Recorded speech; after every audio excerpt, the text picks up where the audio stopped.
Salut mes Nakamas, c'est le Doc, j'espère que vous allez bien. Aujourd'hui, on va parler de l'épisode 826, épisode qui correspond au chapitre 857, la totalité du chapitre. Donc là, on a bien un épisode égale un chapitre. Le chapitre est sorti le 2 mars l'année dernière.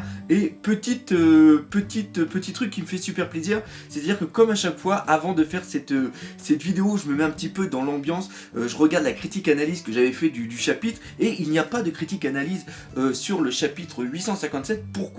Parce qu'il y a un an, eh bien, j'étais à la Medinasia et je présentais pour la première fois le gros musée.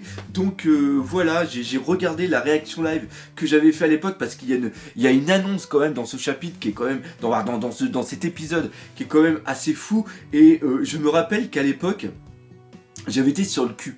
J'avais été sur le cul parce que dire que Luffy accepte la rencontre avec Capone BG, alors que Capone BG au préalable a tiré dans le dos de Pecoms, qui est un de ses amis, qui a voulu tuer Pecoms en lui tirant dessus après pour qu'il tombe dans l'eau infestée de requins. C'est à cause de lui que Senji se retrouve au niveau... Ah, je viens de péter mon doigt. C'est à cause de lui que Senji se retrouve dans la merde au niveau de Toadland.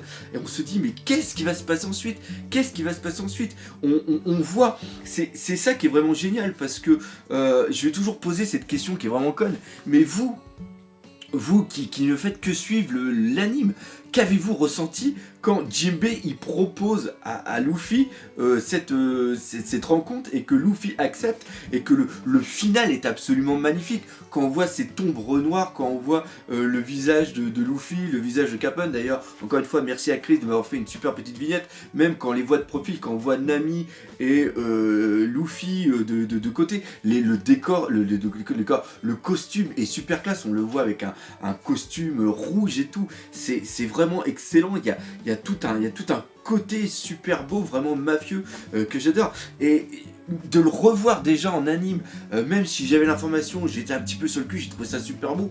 Mais pour vous, encore une fois, ça doit être un truc qui est absolument incroyable. Alors par contre, je ne sais pas si malheureusement, et j'aurais peut-être dû vous prévenir dans un tweet ou alors dans une autre vidéo, on avait eu l'annonce qu'il y allait avoir un changement au niveau de l'opening, et là l'opening, il n'a pas été gentil pour vous. Ouais, franchement, il n'a pas été gentil. Encore une fois, il faut bien comprendre qu'au niveau du Japon, 90% des personnes qui regardent l'anime ont déjà lu le manga. Donc pour eux, c'est-à-dire que pour nous qui connaissons la suite, de voir ça, je vous raconte pas la folie que ça nous a foutu dans la tête. Ça a été des pétards, des trucs et tout. C'était absolument magnifique. Mais pour vous qui ne faites que suivre l'anime, ça a peut-être dû être un tout petit peu chiant. Donc voilà, ça c'était le petit truc. Donc cet épisode 826 était un très bon épisode d'un point de vue animation et encore une fois d'un point de vue dessin.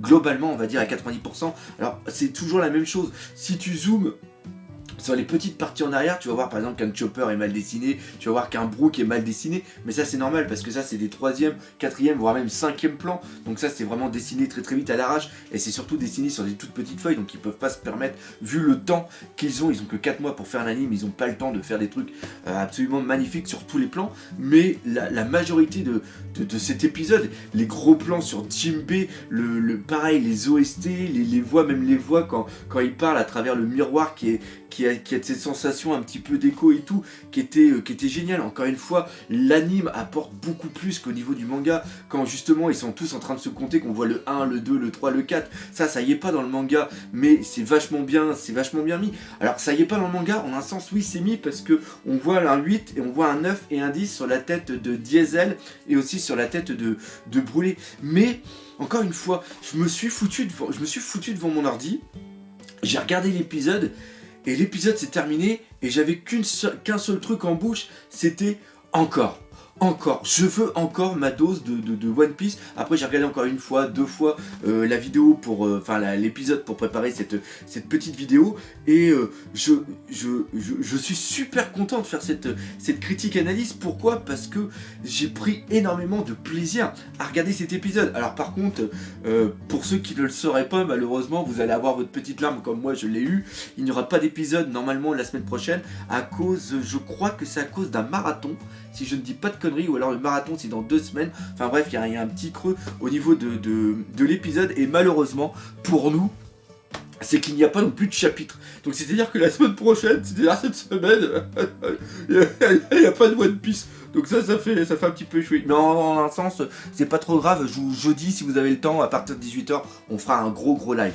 Donc voilà. Non, un épisode qui était vraiment excellent, que je prends énormément de plaisir à regarder, même si je connais la suite, même si je lis le manga. Encore une fois, il y a eu des petites différences entre le manga et l'anime.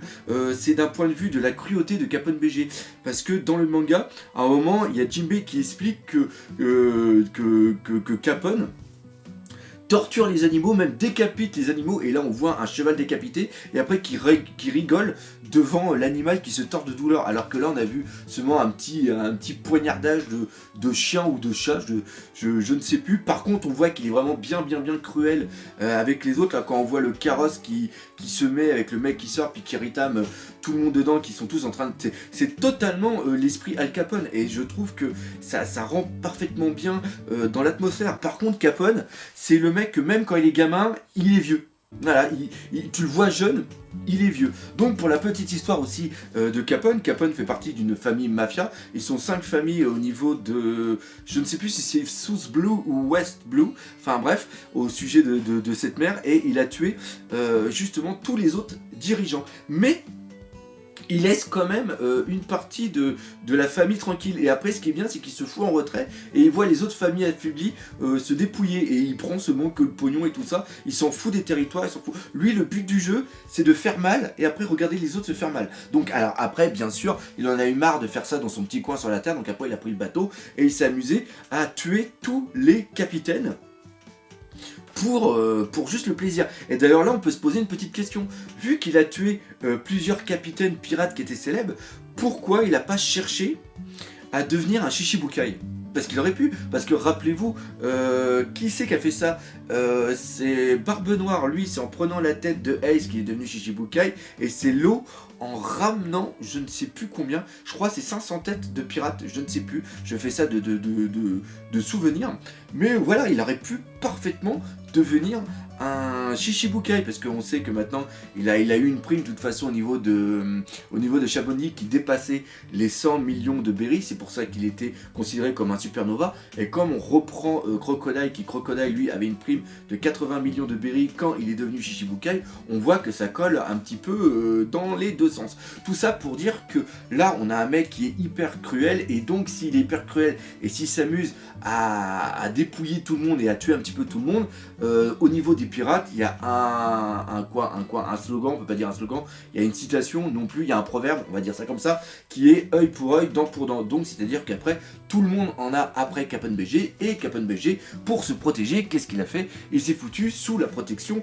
d'un Yonkou, et cet Yonkou, c'est tout simplement Big Mom. Et là on voit un petit parallèle, parce que Big Mom c'est la famille, la pirate avec la famille, et Capone BG c'est aussi la mafia, la famille, donc on voit qu'il y a une petite relation entre les deux, mais Capone BG c'est un gros enculé. Pourquoi? Parce qu'il veut tout simplement détruire la famille Big Mom, peut-être pour lui prendre sa place. Et ce qui est vraiment excellent là-dedans, c'est qu'il a montré qu'il était quand même quelqu'un de très intelligent, qui préparait quand même pas mal de trucs. Il s'est fait reconnaître auprès de Big Mom, et Big Mom a dessiné, il a appelé la tour, et que maintenant c'est lui qui s'occupe de la protection, sécurité du mariage à la Tea Party. Et comme Luffy veut justement tout détruire, foutre le bordel, et bien quoi de mieux que s'allier à Capone BG. Et là on va voir un élément qui est hyper important, c'est tout simplement la place et l'intelligence de Jinbei. Car si Jinbei n'avait pas été là, cette proposition d'alliance, le fait d'aller rencontrer, on ne sait pas encore ce qui va arriver plus tard,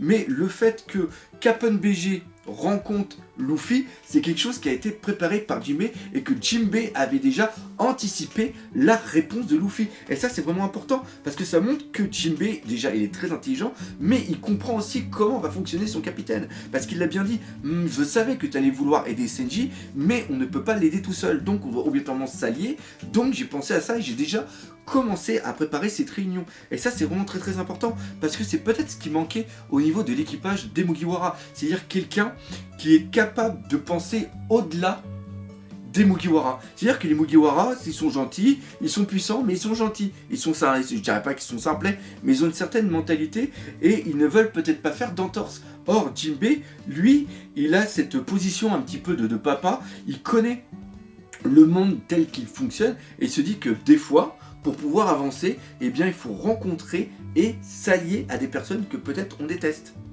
Par contre, maintenant, l'inconvénient, c'est que connaissant Capone BG, est-ce qu'on peut vraiment s'allier à un mec comme ça qui a l'air totalement pourri? Parce qu'il n'a pas hésité, encore une fois, à tirer dans le dos de Pecoms. Pecoms qui était un allié. Qui était un petit peu son mentor, parce que justement il avait amené pour lui faire voir un petit peu le business et tout ça, et il lui avait dit toi t'es beaucoup trop sentimental. C'est à dire que rappelez-vous au niveau de Zou, Pecoms excuse et il dit bon bah c'est bon, je devais ramener Sanji tout ça, mais vu que vous avez sauvé ma famille, je vais dire qu'on vous a pas trouvé, puis nous on va revenir, hein, j'ai à la rigueur justement prendre que César, puis je vais dire que Sanji on l'a pas trouvé. Et là Capone dit bien non t'es trop sentimental, je te latte la bouche et moi j'y vais. Et c'est ça qui est vraiment important. Est-ce qu'on peut vraiment être fiable par rapport à un mec comme Capone BG? Et ça, c'est une très très bonne question. Et je vous la pose. Voilà. Non, franchement, quand je vois depuis quelques temps One Piece comment ça devient au niveau de l'anime, je suis vachement heureux parce c'était cette crainte qu'on avait eue à un moment, mais là c'est absolument magnifique. Donc voilà, je suis bien content. Je suis bien content d'avoir repris depuis un bout de temps les critiques d'épisodes parce que ça fait vraiment passer un bon moment. Donc voilà, c'est là-dessus que va se terminer cette critique des épisodes.